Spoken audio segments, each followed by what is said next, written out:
This clinic doesn't take walk-ins without a premium referral, Diane Lawton said, not looking up from her screen.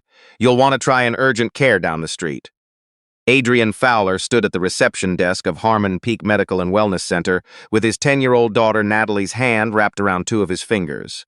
Natalie's left ankle was wrapped in a school nurse's ice pack, taped on nearly 2 hours ago, and she was doing her careful best not to limp because she had decided at some point in the car ride over that she didn't want her father to feel worse than he already looked. He looked like a man who had come straight from a job site, because he had worn jeans, a faded flannel shirt with a small tear at the left cuff, scuffed work boots, and a duffel bag over his shoulder, its broken zipper held shut by a binder clip he'd found in his truck. 3 weeks of overseeing the foundation pour at a new community clinic build in Aurora had left him with rough hands and the particular exhaustion that doesn't wash off between Monday and Friday. When the school called, he hadn't thought about changing. He just drove. What Diane Lawton did not know, what no one in that polished lobby seemed to know, was that Adrian Fowler had co-founded Harmon Peak 11 years ago. His name was on the original deed, the operating license, and the founding charter. He held controlling interest in Harmon Peak Health Group, the parent company that owned the floor she was sitting on, the desk she was sitting behind, and the chair she hadn't offered him. He could have said all of that. He looked at Natalie shifting her weight carefully off her bad ankle, and he decided to wait. The complaints had started arriving 2 months ago, first as scattered emails to the group's general inquiry address, then as a pattern too consistent to dismiss. Former patients described long waits followed by immediate attention for others. Billing charges that appeared without explanation. A reception team that seemed to sort people before their charts were ever pulled. Several long-term employees had resigned in the past quarter without offering much explanation. Online ratings still praised the facility's equipment, but beneath the praise there ran a current. Something about the way certain patients were made to feel that their presence was provisional. Adrian had asked Roland Kemp, the facility director, about the pattern twice. Roland had responded both times with satisfaction metrics that gleamed. Quarterly throughput at record levels. Complaint rates down year over year. Staff retention healthy. The numbers were so immaculate that they made Adrian's jaw tighten, because he had spent enough years reading data to know what absence looks like when it's been carefully arranged. He had built Harmon Peak with his wife, Rachel, who had been a critical care nurse before she became his partner in everything else. Rachel had written the founding philosophy herself, in her own handwriting, before the attorneys converted it into formal language. Every patient enters this facility with equal standing. Economic status determines nothing about the quality of care received here. She had believed that so completely she had been willing to say it plainly, without hedging it into the kind of language that looks like principle but leaves room for convenient interpretation. Rachel had died 18 months ago, a rare autoimmune condition that her own colleagues at Harmon Peak had fought beside her against for 14 months before they lost. After she died, Adrian stepped back from operations. He trusted the reports. He told himself that what they had built together was solid enough to carry itself. He had been wrong about that. So he booked an appointment for Natalie under his real name, which no one at the front desk apparently cross-referenced with the founder registry, drove over in his work truck, and walked through the front doors exactly as he was. The lobby was still beautiful. Rachel had chosen the lighting herself, amber panels that made the waiting area feel closer to natural warmth than hospital fluorescence. She had insisted on real plants along the east wall, and real art, and she had argued successfully against the architect's recommendation for a security desk positioned at the center of the entrance, because she said it would make patients feel like they were entering a checkpoint rather than a place that was prepared to help them. She wanted the space to tell people, before a single word was spoken, that someone had thought carefully about how it felt to be there. The warmth was still in the building. It was no longer in the people inside it. The woman at the main reception desk, her badge read Diane Lawton, patient services manager, had taken in Adrian's boots, then Natalie's ice pack, then the binder-clip duffel bag, in a single sweep before her expression settled into the careful blankness of someone who has already made a decision and is now managing its delivery. She said there were no available slots for walk-ins. Adrian said he had an appointment. He showed her the confirmation on his phone. She looked at it, typed briefly, and said there had been a scheduling error and his slot had been released back into the system. He asked when the next opening was. She said possibly Thursday. Natalie's ankle had been swelling since noon. Adrian and Natalie were directed to the general waiting area, 2 chairs near the entrance where a cold draft came in each time the automatic doors opened. Their coats were still damp from the light rain outside, and no one brought towels or offered to move them. Natalie sat straight and watched the room with the patient observance of a child who had learned, in the year and a half since her mother died, to read situations quietly before reacting to them. A man in a dark wool overcoat arrived without an appointment 12 minutes later. He was greeted by name, offered a warm drink, and escorted to an exam room. A woman in designer exercise clothes was seen within 6 minutes of signing in. When an older man in a postal uniform tried to ask whether his blood pressure results had been entered into his file, the nurse he spoke to smiled briefly and told him someone would follow up, then walked away without writing anything down. The man went back to his seat and looked at the floor for a while before looking at the door. About 40 minutes into the wait, a young nurse came through the staff entrance. Her badge said Keely Odom. She was carrying a small paper cup of water and a wrapped granola bar, and she walked directly to Natalie and crouched down to meet her eyes. "That ankle looks pretty uncomfortable. You holding up okay?" Natalie said yes and accepted the water. Before Adrian could say anything, a supervisor appeared from behind the nurse's station. "Keely." The tone was flat. "Back to your station." Keely straightened. "She's been here almost an hour. I was just—" "Non-triaged patients don't receive clinical offerings. You know that. She's 10 years old. That's not a triage classification. Return, please." Keely looked at Adrian for a moment with the expression of someone apologizing without being permitted to. Then she went back through the door. Adrian watched her go and made note of her name. An hour and 10 minutes after they arrived, Morris Aldrich came through the front entrance. He was in his mid-70s, moving carefully with a cane, wearing a button-down shirt that had been pressed with real attention.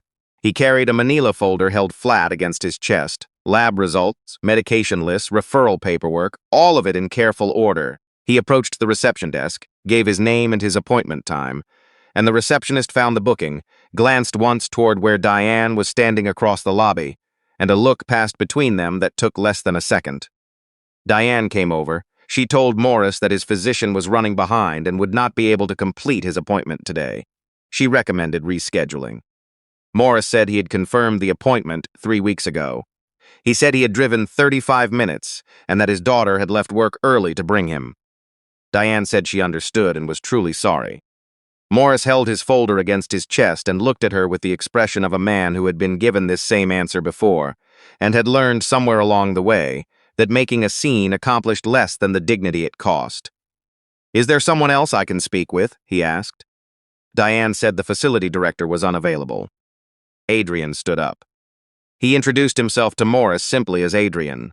Morris shook his hand and said his name, and said that his wife had brought him to Harmon Peak for years because she trusted the place, and that he had kept coming after she passed because the habit had roots he hadn't found a reason to pull up yet. "Has this happened before?" Adrian asked. Morris was quiet for a moment. "To me, twice, and I've watched it happen to others, people with older insurance cards, people whose paperwork takes longer to process." He paused. "After a while, you start to wonder whether you're reading things correctly. I don't believe I'm reading things incorrectly." Adrian turned toward the reception desk and said clearly that he wanted to speak with Roland Kemp.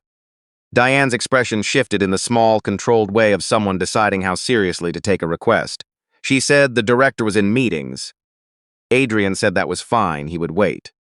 19 minutes later, Roland Kemp came out of the administrative corridor in a fitted jacket and the easy posture of a man who had determined, before he finished walking across the lobby, how this conversation would end. He looked at Adrian's clothes. He looked at Natalie. He smiled in the practiced way of someone who has learned that smiling early establishes tone. "Mr. Fowler," he said, "I understand there's been some frustration with the scheduling process today." "My daughter has been here for nearly 2 hours with a swollen ankle," Adrian said. "A man without an appointment was seen in under 10 minutes, and a patient who confirmed his appointment 3 weeks ago was just told his physician isn't available. Clinical prioritization was never assessed for any of them." Adrian kept his voice even. "I'd also like to understand the basis on which patients are moved up or back in the queue." Roland's smile remained, but something behind it went careful. "Our patient services team exercises professional discretion to manage daily flow." Discretion based on what criteria? Roland did not answer directly. He offered instead to have a staff member pull Natalie's chart and expedite her imaging. He also reached into his jacket and produced a business card with a private concierge line. For situations, he said, where standard scheduling created friction for patients with particular needs. This line costs more, Adrian said, looking at the card. It's a premium tier, yes. So the solution to being made to wait unreasonably is to pay an additional fee. Roland tilted his head slightly, the way people do when they want to project patience. I don't set pricing policy, Mr. Fowler. I run the facility, and I run it well. He said the last part with quiet certainty, the confidence of a man who believes his own reports. Adrian set the card on the counter without picking it up. Then the sound came from across the waiting room, a chair scraping hard, a dull impact, and then a woman's voice pulled tight with controlled panic. He's not responding. He just stopped. A man had slumped sideways in a waiting area chair. The woman beside him, younger, possibly a caregiver, had her hands on his arm and was calling his name with increasing urgency. The lobby held still for 2 full seconds. Adrian was already moving. He reached the man, gray-faced, breathing shallow and irregular, a medical alert bracelet on his left wrist, and checked his pulse. He looked at the woman gripping the man's arm. Is he diabetic? Type 1? She nodded, her voice shaking. He hasn't eaten since early this morning. He said he felt fine when we left the house. Adrian looked toward the nurse's station. He's going hypoglycemic. I need the emergency glucose kit. The receptionist at the nearest desk stared at him. Sir, I'm going to need you to step back. We have medical personnel. Where are they? Adrian looked around the lobby. Diane had appeared from somewhere near the administrative hall and was moving toward them with a phone pressed to her ear, calling for someone. That would take time that didn't exist right now. Adrian looked toward the east corridor. Behind the third panel on the left side of the east hallway, below the specimen cabinet, there's a recessed emergency supply compartment. The glucose gel is in a red case. Keeley had come back through the side door at the sound of the commotion. She stared at him. How do you know? Please go, right now. Diane moved toward the corridor. She does not have authorization to access that. Adrian said her name once, steady. Go. She went. The compartment was exactly where he said it was. She was back in under a minute. Adrian administered the glucose gel while Keeley monitored the man's pulse, and the caregiver kept talking to him, kept his attention anchored. Over the next 2 minutes, color came back. His eyes opened. He tried to sit up and Adrian steadied him, told him to stay still, that the paramedics were coming. Roland stood at the edge of the gathered staff and watched. The easy confidence was completely gone from his face now. In its place was something more careful. The expression of a man who has just realized that the person he dismissed has more context than he does, and is now working backward through everything that implies. When the paramedics arrived, Adrian briefed the lead technician without hesitation. Estimated blood glucose window at time of collapse, time elapsed, dosage administered, current responsiveness. The paramedic wrote it down without questioning any of it. After the patient was moved to a treatment room, the lobby was quiet in a different way than before. Roland approached Adrian slowly. You have clinical training. Some. And you knew exactly where that supply compartment was. Roland's voice had lost all its administrative smoothness. That compartment was added to the original build specifications during construction. It's not listed anywhere in the patient-facing facility guide. He paused. I've worked here for 4 years, and I had to look that location up the first time I needed it. Adrian said nothing. Fowler. Roland said it again, differently this time, as if hearing the name from a different angle. His eyes moved toward the far wall of the lobby, where a framed photograph had hung since the building opened. 2 people outside the entrance on the first day of operation, caught mid-law by a camera they hadn't noticed. A woman in a white coat. A man beside her in jeans and a flannel work shirt, holding a hard hat loosely under his arm. Roland looked from the photograph to the man standing in front of him. Natalie came to stand beside her father. She pointed at the photograph. That's Dad, she said. Her finger moved to the woman in the white coat and her voice got quieter. And that's my mom. No one in the lobby spoke. The elevator at the end of the main corridor opened. Vivian Park, Director of Compliance and Operations for Harmon Peak Health Group, walked out with 2 members of the corporate audit team behind her. She carried a portfolio and crossed the lobby without looking at Roland. She stopped in front of Adrian. Mr. Fowler, the audit team has secured appointment records, billing files, staff communications, and complaint logs as requested. System access has been locked at the administrator level. The original data was already being copied before this evening. We began preservation when the pattern in the internal reports became clear. She opened the portfolio. We also found the secondary classification system. Diane went the color of old paper.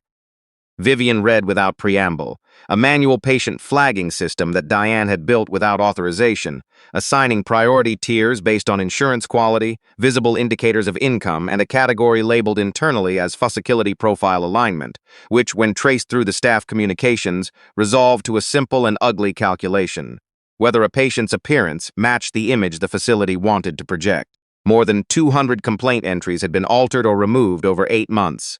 Satisfaction scores had been adjusted upward before submission to the parent company. Staff members who had filed internal reports were quietly reduced to fewer shifts. One nurse had been terminated after raising a concern that allergy protocols were being abbreviated during patient intake to move appointments faster. As Vivian read, every defense Roland and Diane might have constructed collapsed before it had form enough to articulate. Around the edges of the lobby, the employees who had watched things happen and stayed quiet, and the ones who had not stayed quiet and been punished for it, stood with the particular stillness of people hearing their own experience given a name out loud. Keeley stood near the east corridor doorway, still holding the red case. She looked like someone braced for a consequence she hadn't done anything to deserve. Adrian looked at her directly. "You still work here. Your position is not in question. The hours you lost will be restored with back pay. And there's a leadership development track I'd like to talk to you about when you're ready. No rush on that, but I wanted you to hear it tonight." Keeley nodded. She didn't seem to fully believe it yet. Roland made one attempt. He spoke about operational complexity, about the difficulty of managing a high-volume facility, about intentions that may not have been communicated clearly enough down through the management structure. Adrian listened to all of it.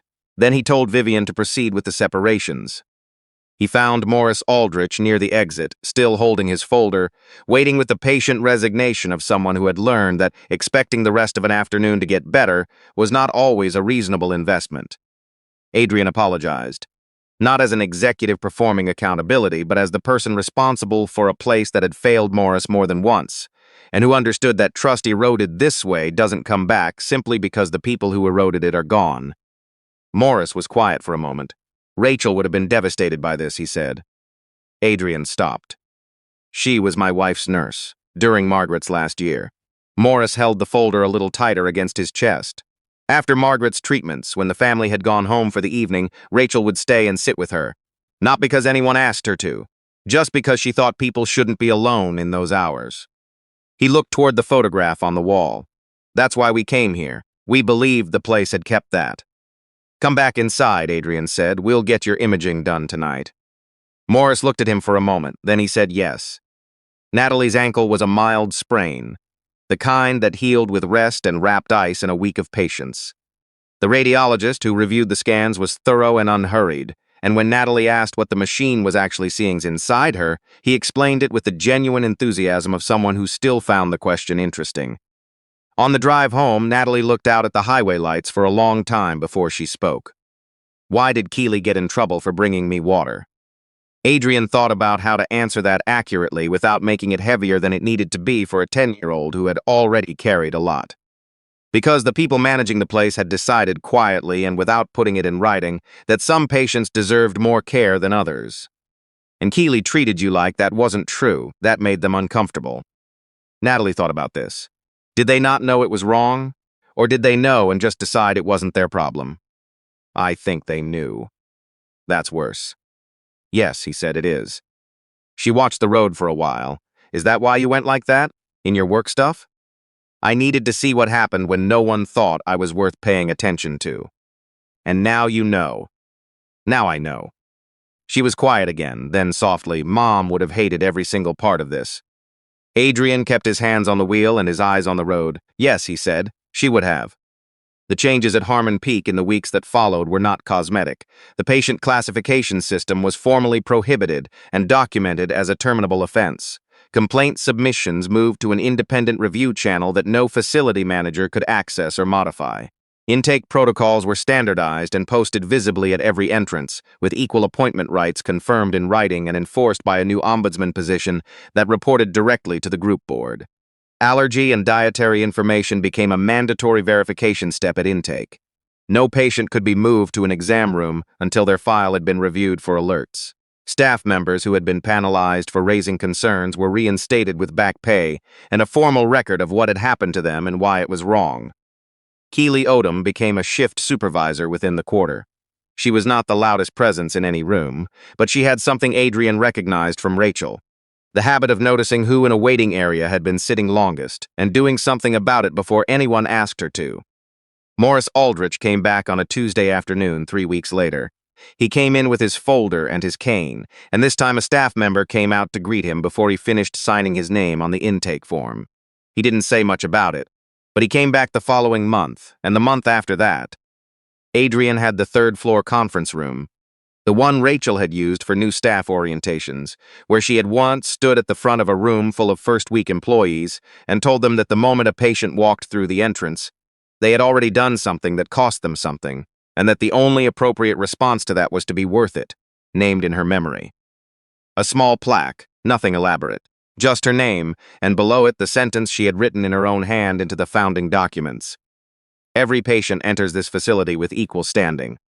About 6 months after the night everything had nearly been lost, Adrian was standing near the main entrance on a Wednesday evening when a man came through the automatic doors alone. Work jacket, mud-dusted boots, the looks of someone who had driven over on a late lunch break and wasn't entirely sure he was in a place that was meant for him. Keely was at the front desk. She looked up, and before the man had taken 3 steps inside, she was already moving toward him with a genuine smile. Not the kind that gets assembled for public-facing moments, but the kind that arrives before the person wearing it has decided to arrange it. "Welcome to Harmon Peak," she said. "Come on in. Someone will be right with you. Can I get you some water while you wait?" The man's shoulders released, dropped about half an inch, the specific drop that happens when a person realizes the question they were afraid to ask is going to have a decent answer. Adrian watched that and said nothing. He thought about what Natalie had asked on the drive home, whether they hadn't known, or whether they'd known and decided it wasn't their concern. He still didn't have a clean answer to that, and he suspected he never would. But he thought the better question, the one Rachel had lived by without ever stating it as a philosophy, was simpler than either option. Who's been waiting the longest, and what can I do about it right now? That was the thing worth protecting. Not the quarterly reports, not the lobby lighting or the art on the walls or the reputation that looked fine from the outside while something essential rotted underneath. Just that question and the willingness of the right people to keep asking it every day without being told they had to. That was what Rachel had built. And this time Adrian intended to make sure it stayed.